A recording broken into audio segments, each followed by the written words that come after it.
Hello, and welcome to At the Podium with me, Patrick Huey. At the Podium is a multimedia platform that brings together people of different backgrounds, lives, careers, and experiences, but all share one thing in common. They have stepped fully into the transformative power of finding and raising their voices to make an impact on our world today. At the Podium holds a space for people to tell their stories, to be heard, and to bring us inspiration. Today, I am thrilled to share the podium with Lucia Brawley. Lucia Brawley is the Chief Creative Officer and co-founder of AMP Global Technologies, which powers the Take Back the Mic app, which recently launched in tandem with the TBTM Interactive Festival, featuring Deepak Chopra, Baratunde Thurston, Nadia Ike, and other global luminaries. She is the writer and an executive producer of The Mic Africa, which won both a gold and silver Telly Award opposite companies like HBO, Disney, Netflix, and Al Jazeera, and generated 825 million media impressions in its first year alone. Lucia organized for both Obama presidential campaigns, growing a team of 4 volunteers into 2,000 members and helping candidate Obama win California's 33rd congressional district by the largest margin in that state's primary. She was recruited to the Huffington Post by Ariana Huffington and is a regular contributor to national outlets like CNN.com, earning a place atop CNN.com's most popular op-eds. She performed as a young ballerina for the Joffrey Ballet and Jacques d'Amboise at New York's Lincoln Center, City Center, and Madison Square Garden, and went on to a successful career in theater, film, and television in New York, Los Angeles, and Europe, starring alongside such actresses as Viola Davis and Angela Bassett, and with great directors such as Barry Levinson and Oliver Stone. Lucia is a cum laude graduate of Harvard University with a Master of Fine Arts in acting from the Yale School of Drama. Lucia, welcome to At the Podium. Thank you so much, Patrick. I'm so excited to be here with you. Well, first of all, we have to say that you and I met in the late 1990s, early 2000s at the Yale School of Drama. And yes, we have not seen each other since that time in person. oh my God, that's true. I've been following you closely, but I haven't seen you in person since then. And I have watched your life unfold in such a beautiful way over the past 20 years, and just the amazing things that you've done through your acting work, and now through you're creating a platform and you're raising the voices of people all over the world through hip hop, through rap, through music. You and your husband are doing this together, and you've literally taken this mission around the world. You've taken it around the world. You're right. I was acting, and then when I had kids, I had to really reframe, what it looked like to do what I do, and I would say my identity and my work, what that looked like. And so my husband founded this company, AMP Global Technologies. And, at first I started as a supportive wife. I was just like doing the Indiegogo campaign to get him and a small crew to Jamaica, Colombia, and Brazil to shoot with the artists that were chosen by fans on our platform in this show called Take Back the Mic. And they didn't have a return ticket. So I was like frantically raising from everyone I ever knew, in like Facebook DMs. And I got the money to get them home, and complete the shoot. And we ended up getting 2 Emmy nods for that. And that's sort of like, that's when I kind of threw away my idea of how my life was going to go. And I was like, okay, universe, like your plan is way better than mine. Let's go on this ride. Okay, so we got to go back. Okay, I want to talk about this, but I want to go back from when we first met, because we're in a moment now where identity and who we are it's fully on the table for everybody. I think that's Mm-hmm. one thing that has come out of COVID, is that it's kind of thrown out the map of what we thought all of that looked like.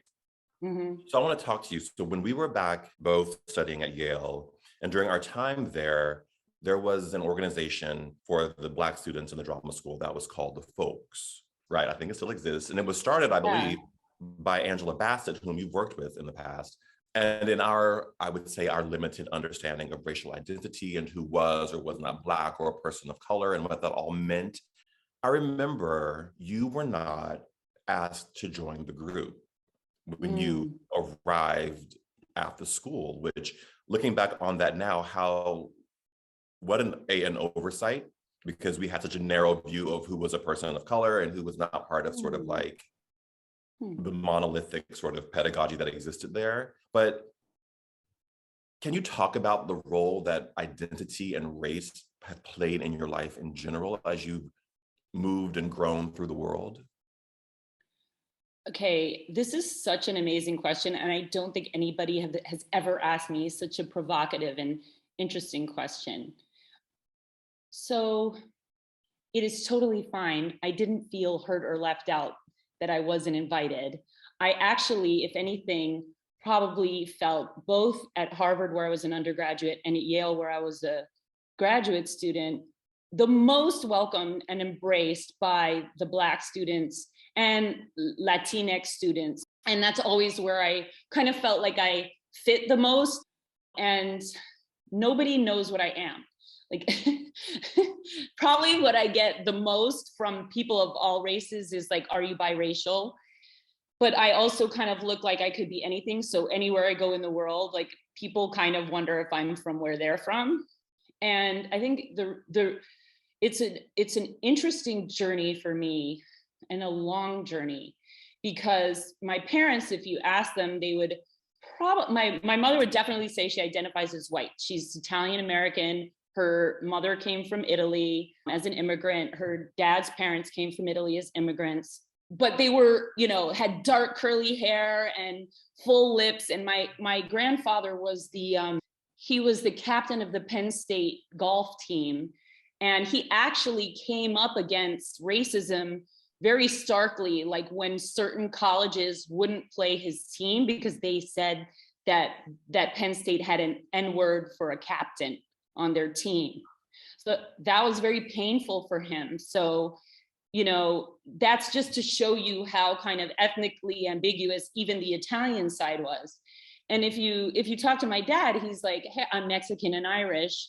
But his dad couldn't get a job in the Depression with his original name, which is Ernesto Robles. And so he changed his name to Ernest Brawley, because at the time in California, if you look back at the history in the Depression, there was Jim Crow in California for Mexican people. They had, different bathrooms, different water fountain, different schools. The schools were dirty and run down.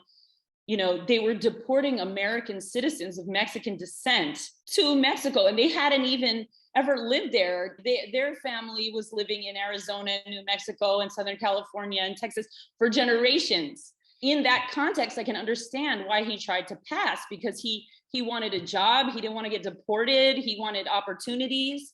And it was painful for him. And I think he even tried to come out to his family as Mexican. And they were like, oh no, we're not like that. So I can give him some grace, because I can only imagine the pain that he was feeling hiding his identity. Ironically, he married this young woman named Helen, and her dad was from Louisiana, and he was just an out and out racist, use the N-word, nothing, just was as racist as you like. And my dad did his DNA, and it turns out that grandpa, my dad's grandpa, my great grandpa, was mixed. It explained a lot. So it's just ironic, because I feel and then we also have indigenous roots, both north and south of the border.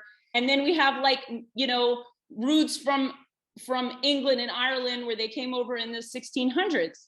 So I feel for me, I am really a living map of America.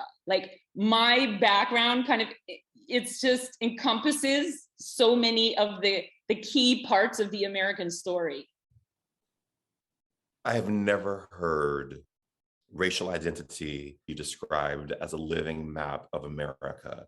And I think that is really a beautiful testimony of the very complicated, complex history of growing up in America, where it was a convergence of so many different people and ethnicities. And even if you're talking Italy, I mean, it's so close to Africa, and Spain being so close to Africa, that those influences are quite prevalent, if not even known, within the people who live there. Our view of who is a person of color, our view of who is Black, still needs to be expanded, as our view of what race is and ethnicity is and identity is continues to emerge and develop past this sort of like binary experience that has been American for 400 years, which is just Black and white. And that within that, there's this beautiful map of America. It's so true. And it's hard sometimes when you don't know where you fit in. You hear this so often. So many people struggle with this. Where do I fit in? You know, growing up in New York, I was like adopted by the Puerto Ricans and Dominicans. So I was like where I fit in, where I fit in, I felt, But then I went to this like prep school for high school that was just like another planet. And I mean, it's such a long, I could write a book, or like, I'd love to do like a TV show about it, because the American story, as you say, it's such an intricate tapestry of all these different cultures coming together. And we're so much more connected than we realize. And then it becomes even more rich as I get into my adult life, because my husband is from Ghana, West Africa. He was born there. And then he immigrated to Brooklyn as a kid. And then he was raised in the Middle East. And then he came back for college, and he's like Regina Bain. He founded the Black Men's Forum at Harvard. He helped found the Black Alumni Association. Yes. He founded the Celebration of Black Women, and all those still exist to this day. And, and then so we have these little girls that are, Ghanaian, Italian, Mexican, Irish, and they're like so comfortable in their own skin and so proud of who they are. And they're growing up all over the world, and in the US and Africa and the Middle East. And I feel really happy for them. And I feel really happy to be in this family that has such a rich tapestry. And I've learned so much from the Ghanaian side of the family. Like, now I'm not so worried about like, where do I fit in, but I find my tribe of people where I feel like I belong, and it doesn't matter where they're from. And that's interesting, because you're a trained ballet dancer. You studied you danced with Joffrey, you attended Harvard, you attended Yale. And this was at a time when there wasn't an expansive view of all of this. I'm curious what your experience was moving through these institutions, and how you situated yourself to come out, so that you had self-confidence, you had a sense of purpose, you had a sense of identity, oftentimes when that wasn't given to you as a unifying, as an organizing principle through the institutions and the worlds that you were existing in. I mean, that is real talk. Yes. It's real for people, Lucia. Your story, I know, resonates for so many people. It is so fascinating to me to have this reflected back. And I appreciate you so much for giving this such like heartfelt and sensitive thought that even I maybe haven't, you know what I mean? Like, I'm really touched. You're inviting me to explore something in a way I maybe haven't fully. And so thinking about that, like, I'm very grateful, and you are a wonderful dancer. So I know you're an amazing mover, and it's one of the first things I noticed about you. I'm like, oh my God, he stands like a king, I'm so grateful to dance for giving me that vocabulary of movement, for teaching me artistry. It made you kind of tough. It made you disciplined. It made you very focused. It made you a good student. You had to be. and just the artistry of it all. And it was an incredible form of expression. And I'm so grateful for it because it led really well into acting and into any form of artistry and anything that I do to this day. But it's true. I mean, like Misty Copeland is the first Black American prima ballerina, the first. Today, she is now, like, this is the first time this has happened. I mean, at a major ballet institution in the United States that wasn't only Black people. Right. And she's given such a hard time because her physical body type is not that of the traditional prima ballerina. She's much more athletic. Her lines are different. Her strengths are different. And she's, you know, as with all firsts, she faces a lot of really not supportive reviews of her looks and her body and what she does because she doesn't step into that mold that's been established hundreds of years prior. Jealous haters, they hate her for her feet are amazing, her extension is amazing, her turnout is amazing, pirouettes are amazing, her artistry is beautiful. She is they wish they had what she has. I'm telling you, they wish. And she's incredible. So, but that's what we're dealing with, she's the first, like think about that. Like she's the Jackie Robinson of ballet. So yeah, growing up in that, it was not diverse. It wasn't as diverse as it should have been, but coming up in the Joffrey was really special. I ended up going to School of American Ballet, which is part of New York, you know, the training program for New York City Ballet. But I started in Joffrey, and Joffrey was different because people don't know this, but Robert Joffrey was I think he was a Lebanese immigrant. So he wasn't the standard, you know, and he was I remember meeting him as a child. He was very like warm and embracing, and he had dancers that didn't all look like tall. They weren't all tall and skinny. And there was one, Beatrice Rodriguez, she was Puerto Rican. And I used to just like watch her all the time because she was the one that I could look to like, oh, so I could be like that. Like there's an example. See why representation matters. Like I looked at her and I thought, there's an example of somebody, and she had so much soul and passion. She was so riveting to watch. She was so amazing. Thank God for that. And I'm so grateful for Misty Copeland busting open the door for so many other little girls, you know. But I have to say, like, you know, I would get like the gypsy part, you know, like you know, and then even when I became an actress, it was like, you know, your roles are there's like, so it was so much of like the maid named Maria. I was like, how could you not even, how about like Marisol or like, you know, anything that like it is not Maria, but I mean, this is a note to like white writers out there. Like if you write a role for a Latina, please look up some names other than Maria, please.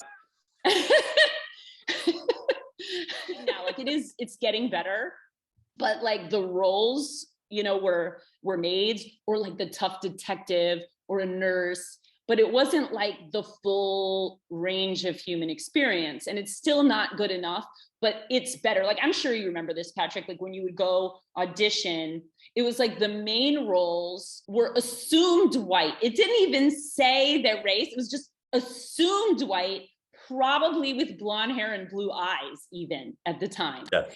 And then, you know, especially for women, the other roles, like supporting characters, it would be like any ethnicity. Do you remember the casting sheets? Oh, like yes. Any ethnicity. So it was like the white people were competing for the leading roles and everybody else was like competing. Every race on earth was just competing for whatever part they could get.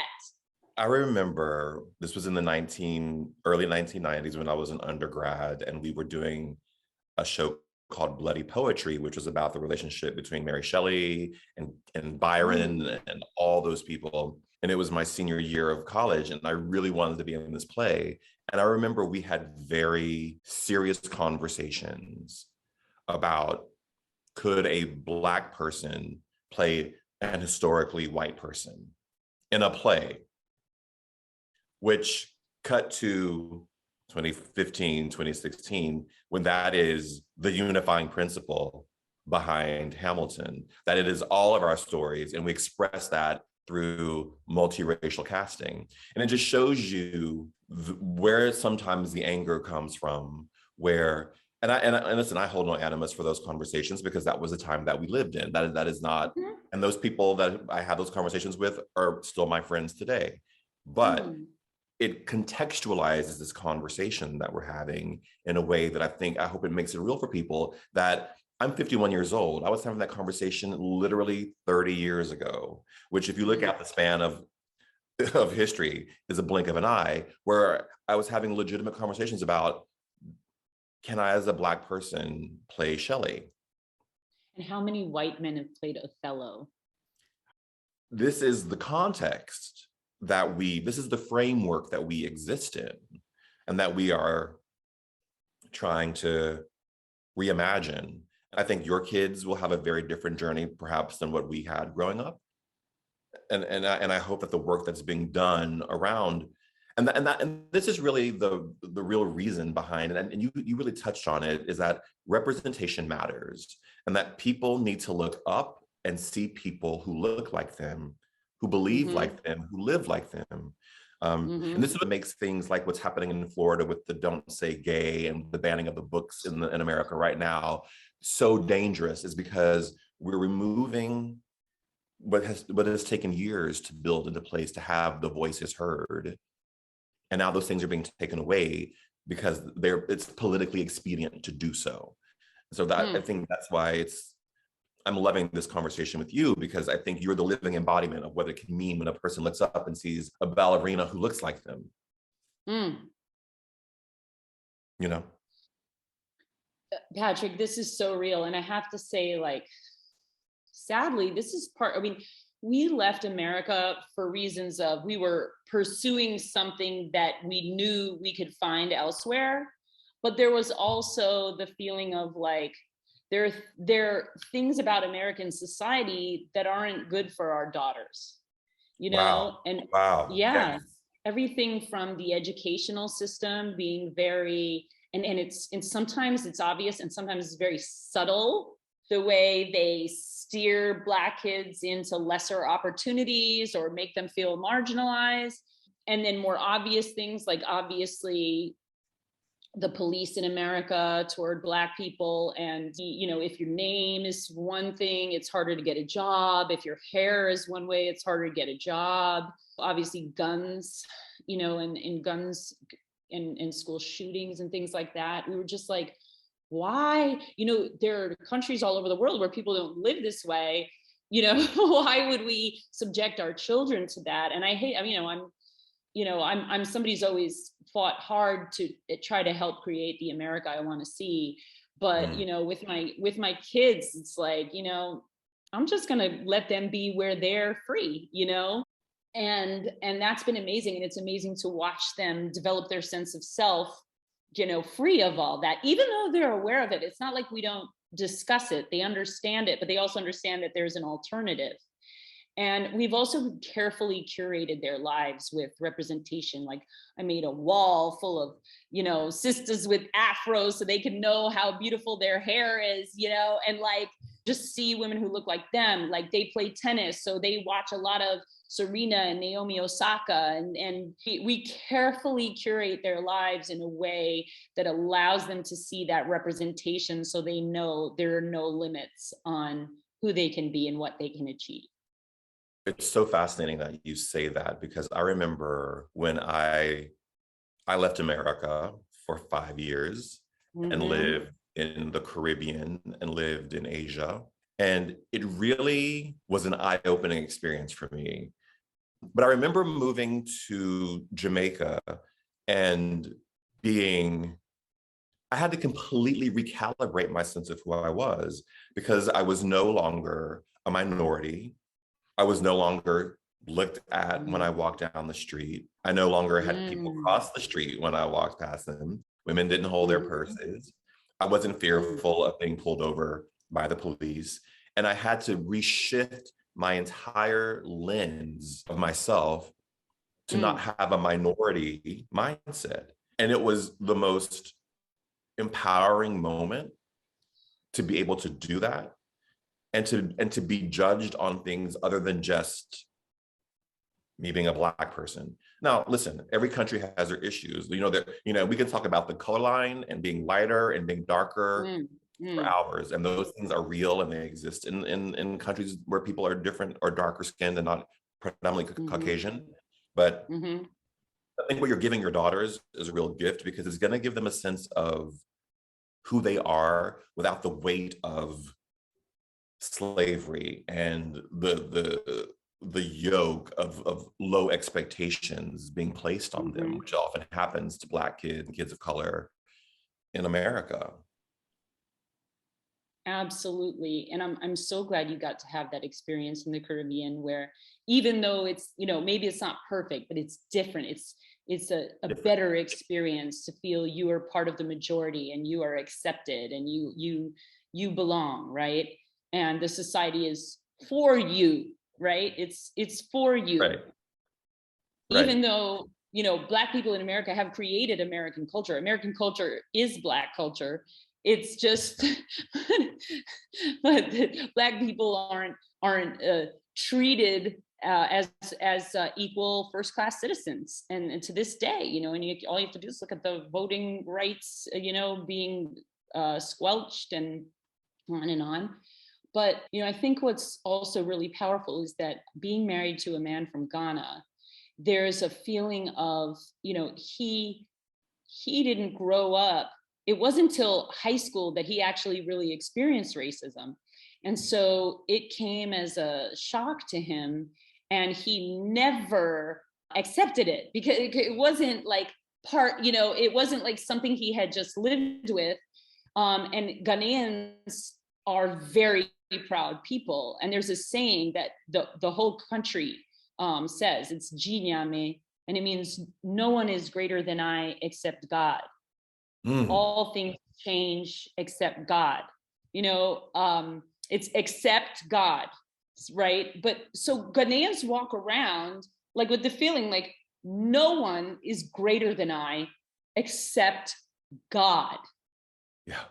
Which of course is true of all of us. Why is another human being who's like born, ages, and dies, why would any one be greater than any other? No, it's only God is greater. Only the creative consciousness is greater than you or me or any one human being.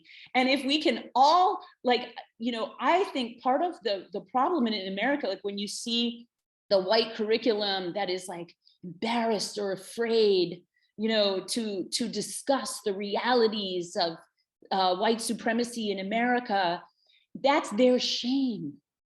That's their shame. They're so ashamed. They can't look at it. The Germans, to their credit, look at it, look at what they did. But America, it doesn't want to look at it. And so that inability to look at and take accountability for it prevents healing. And I would argue that the worst spiritual trauma is actually perpetrated by the white people on themselves. Because Black people are, yes, dealing with this, and there's self-imposed racism, and there's all these things that happen. But at the end of the day, like that African culture that was there hundreds of years ago is still there. All you have to do is listen to the music and watch people dance and look how people interact with each other. And it's more of a collectivist, community-oriented kind of culture, more, very matriarchal. All of that stuff is straight from, living in Africa, I can't tell you like how much I realize that Black Americans are Africans. And I think they don't know it because they haven't been there to see, but it's really true. And that beautiful spirit and culture has not been destroyed. You hit it on the head, Lucia, that until we can have the real conversations about what is happening in America, what has happened in America, and I think we're starting to try to have them. I think we're really trying to have them. We don't have the words yet. We don't have the trust between people yet. The healing can't happen. That impacts, obviously, Black people who have been on the receiving end of that, and people of color, but it impacts also the person who is on the other side of that. because, you know, it's very, in a way, very John Donne-esque. Like we are all we're all connected. We are a collective. And, you know, John Donne says that if a person falls off the face of the planet, it impacts me because I'm part of humankind. And I think what you're saying just really, you know, it's powerful stuff. It really it resonated for me. What was that like for you? You moved to Africa. Okay, I want to talk about why you moved to Africa first. Tell us about Take Back the Mic.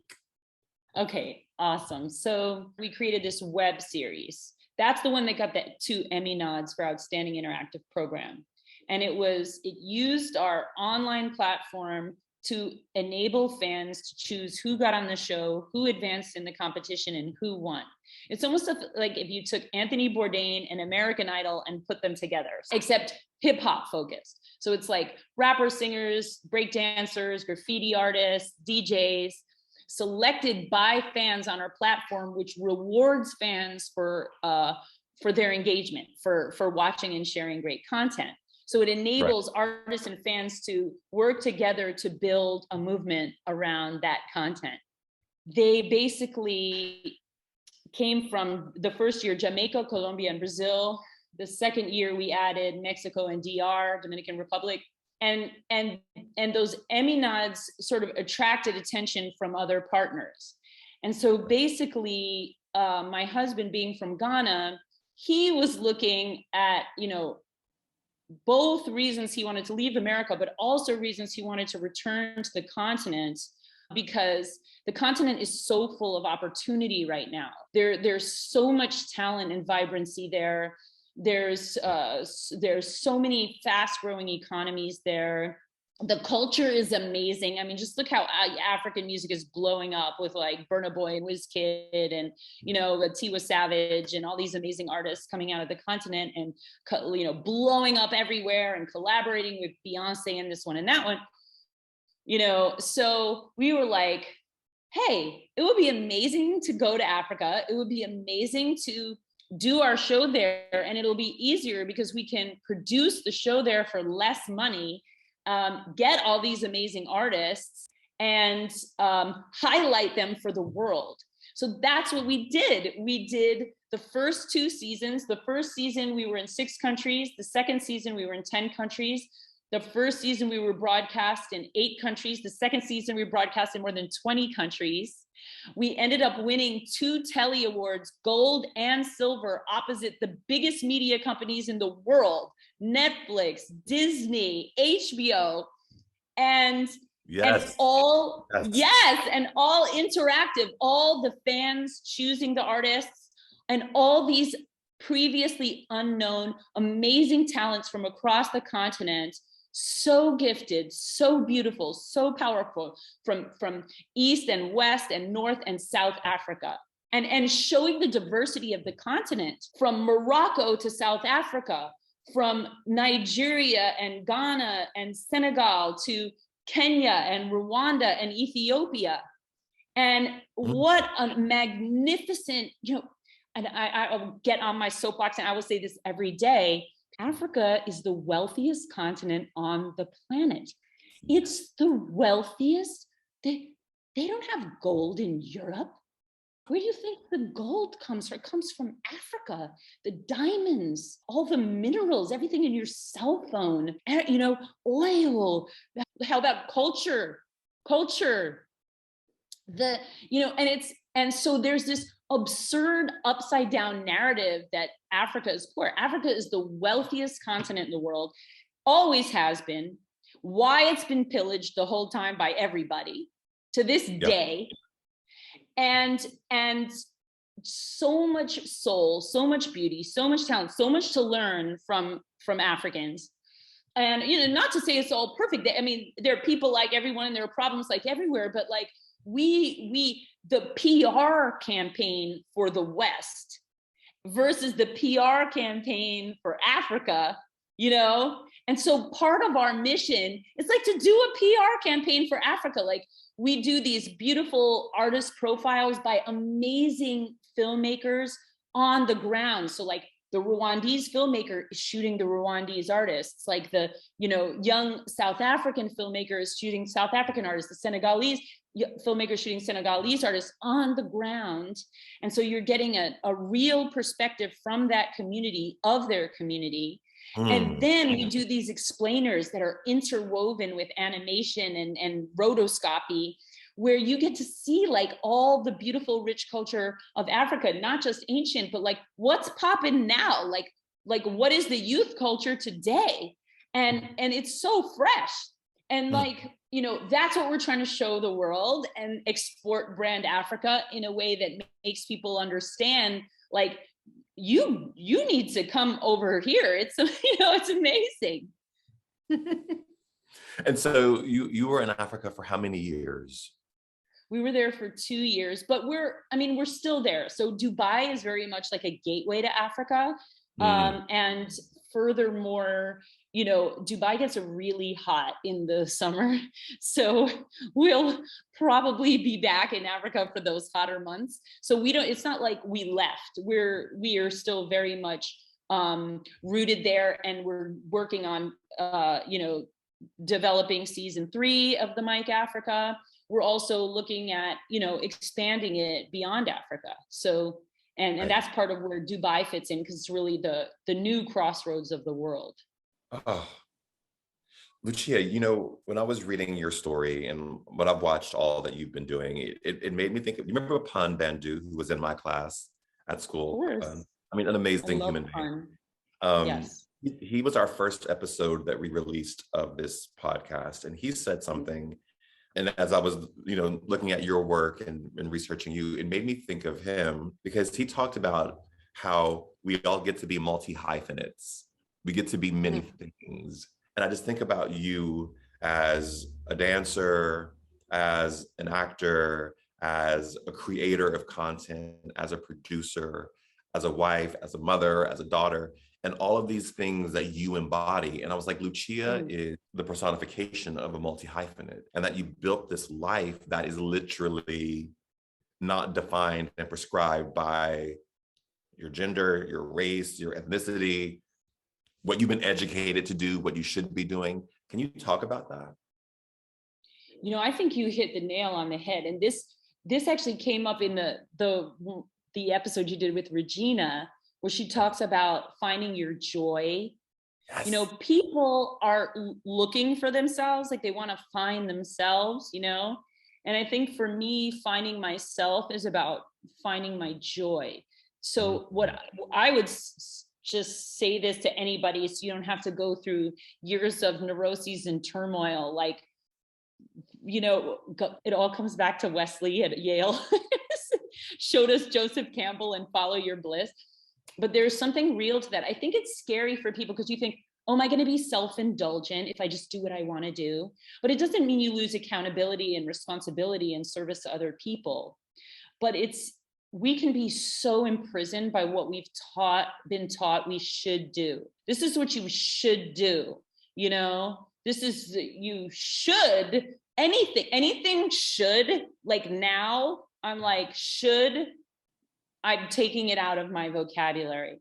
If I think about, what, like Marie Kondo, right? What sparks joy? Like what delights me, not should, because honestly, like it delights me to cook a meal for my children. If I think as a good feminist, I should not like to cook for my children, for my family, or I should not like to, do dish, my husband is West African, sometimes he mops, but like, basically I do a lot of that. And I'm saying this to be real, that if I thought about should, then I would have resentment. But if I look at everything he gives me, instead of having a tally of he should do this and I should do that, instead of looking like, look at all the ways he protects me and the girls and takes care of us and, supports my dreams and supports my voice as a woman and encourages them to be so powerful. He teaches them karate. He teaches them music, that is so precious. He has his dad teach them Ga, which is their language from Ghana, that that what he's giving to our family, if I thought about should, maybe I would miss out on all of that. If I should have stayed an actress, you know, not that I wouldn't do it again, because I would, but if I should have stayed doing that, then I wouldn't have explored this, you know, what I'm doing now. If I should have stayed in America, I wouldn't have gotten to live in this paradise island of Mauritius and then come to amazing Dubai, the city of the future.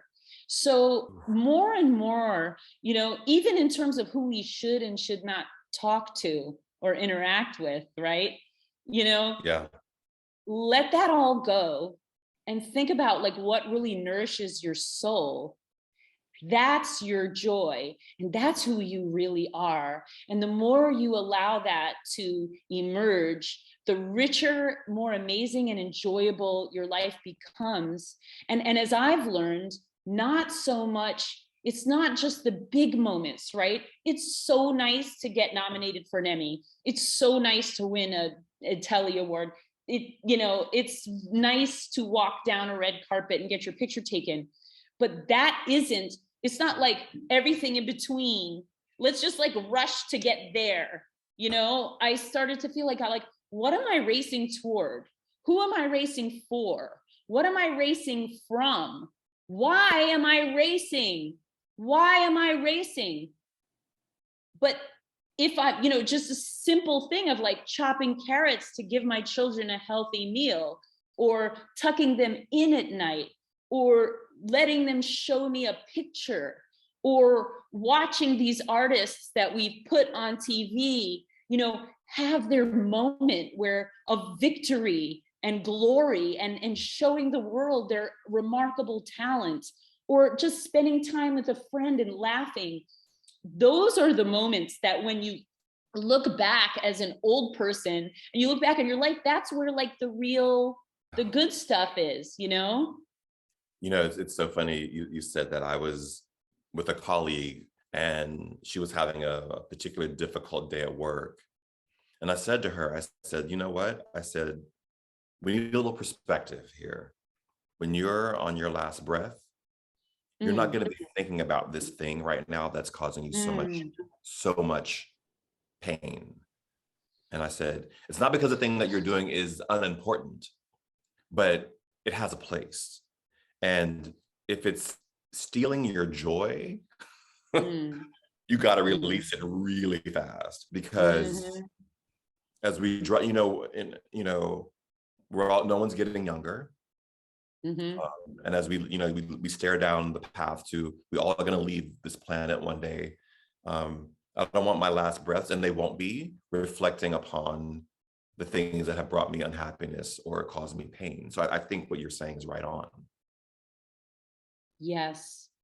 Yes. Yes. And I think, you know, the pain is real. Like the pain it's real, and it really hurts. And I think that this is something I'm learning, you know, in the past year. Running from the pain, running from the things that make you feel ashamed. And sometimes the pain is things that have been done to us or things that have happened. But sometimes the pain is things we've done.